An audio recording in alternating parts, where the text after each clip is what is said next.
আসসালামু আলাইকুম। আপনি কি জানেন বর্তমানে এখন আর কেউ দেয়ালে রং লাগায় না, সবাই 3D বা 2D ওয়ালপেপার লাগিয়ে থাকে।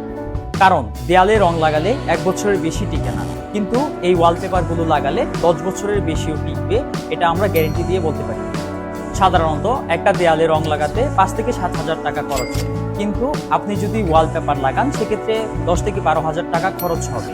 এখন আপনি ভেবে দেখুন, 1 বছরের জন্য রং করাবেন নাকি 10 বছরের জন্য ওয়ালপেপার লাগাবেন। যদি আপনি ওয়ালপেপার লাগাতে চান সেক্ষেত্রে আমাদের কাছে রয়েছে 1000-এরও বেশি কালার এবং ডিজাইনের 2D এবং 3D ওয়ালপেপার। শুধু তাই না, আপনি চাইলে আপনার কোম্পানির লোগো সহ আপনার পছন্দ মতো ডিজাইন দিয়ে আমরা আমাদের দক্ষ মিস্ত্রির মাধ্যমে এই ওয়ালপেপারগুলো লাগিয়ে দিতে পারব। আপনার অফিস, রেস্টুরেন্ট এবং বাসা সুন্দরভাবে সাজাতে ঠিক কত টাকা খরচ হয় সেটা জানার জন্য নিচের দেওয়া হোয়াটসঅ্যাপ নাম্বারে যোগাযোগ করুন অথবা আমাদেরকে মেসেজ করুন।